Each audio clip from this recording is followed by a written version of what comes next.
નમસ્કાર, હું છું વૈદ અરુણ વાઘેલા. છેલ્લા 26 વર્ષથી ભાવનગરમાં આયુર્વેદ અને પંચકર્મ ચિકિત્સક તરીકે અમૃત આયુ કેર તથા પંચકર્મ હોસ્પિટલમાં કાર્યરત છું. આજે આપણે આયુર્વેદની ઘણી બધી વિશિષ્ટ સારવારો શાસ્ત્રમાં બતાવેલી છે. આંખના રોગો માટે આપણે જોઈએ તો શાસ્ત્રમાં નેત્ર તર્પણ નામની ચિકિત્સા બતાવેલી છે. નેત્ર તર્પણમાં સૌ પ્રથમ દવાવાળા ક્વાથથી આંખને ધોવામાં એટલે કે પ્રક્ષાલન કરવામાં આવે છે.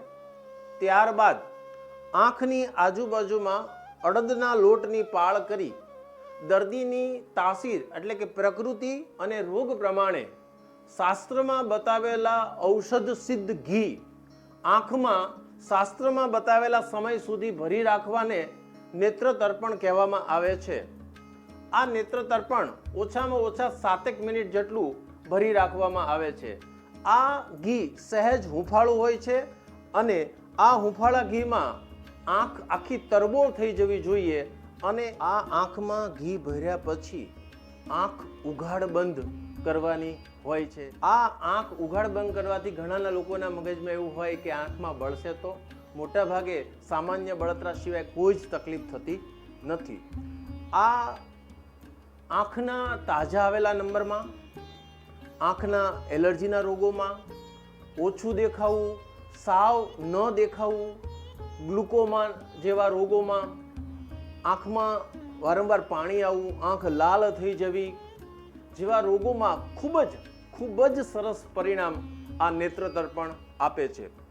અત્યારના સમયમાં જોવા જઈએ તો મોટા ભાગના લોકો કોમ્પ્યુટર ઉપર અને મોબાઈલ ઉપર ખૂબ જ કામ કરી રહ્યા છે, ત્યારે આંખના રોગો દિવસે ને દિવસે વધારે જોવા મળે છે.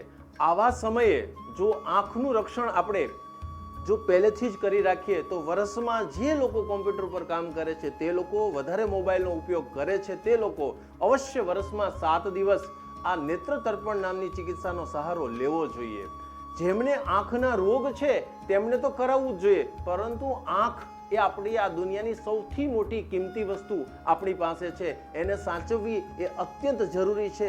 જેમણે આંખ ગુમાવી એને ખબર પડે કે આ આંખની રિયલ કેટલી મોટી કિંમત છે. તો આ સિવાય પણ ઘણા બધા રોગોમાં કોઈ પણ પંચકર્મ સેન્ટરમાં આજુબાજુના ચિકિત્સક પાસે જઈને જેમણે આંખના રોગ છે તેમને આ નેત્ર તર્પણ જેવી ચિકિત્સા કરાવવી જોઈએ. નેત્ર તર્પણનું સૌથી પૂર્વકર્મ પહેલા શાસ્ત્રમાં બતાવેલા ઔષધ સિદ્ધ ક્વાથ દ્વારા આંખને હુંફાળા ક્વાથથી ધોવામાં આવે છે, જેમને નેત્ર પ્રક્ષાલન કહેવામાં આવે છે. આ નેત્ર પ્રક્ષાલન કર્યા પછી જ નેત્ર તર્પણ કરાવવું જોઈએ. આમને નેત્ર તર્પણ માટેનું એક યંત્ર તૈયાર કરેલું છે, જેથી અડદના લોટનો ઓછો ઉપયોગ થાય. આ કરવાથી દર્દીને વજન પણ બહુ આંખ ઉપર ન આવે. આ નેત્ર તર્પણની આજુબાજુમાં અડદનો લોટ ચોંટાડી દેવામાં આવે છે, જેથી તેમાં ઘી ભરાયેલું રહે. એ પણ આપણે ડાયરેક્ટ અહીંયા જોઈ શકીએ છીએ.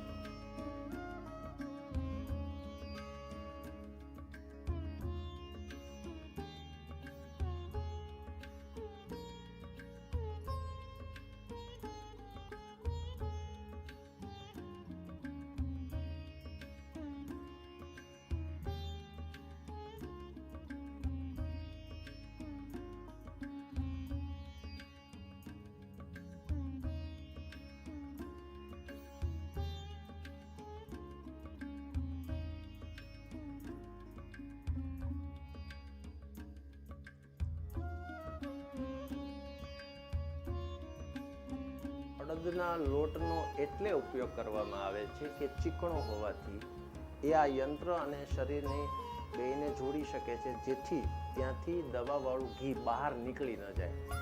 એમની ટ્રીટમેન્ટની દ્રષ્ટિએ બીજો કોઈ ઉપયોગ નથી.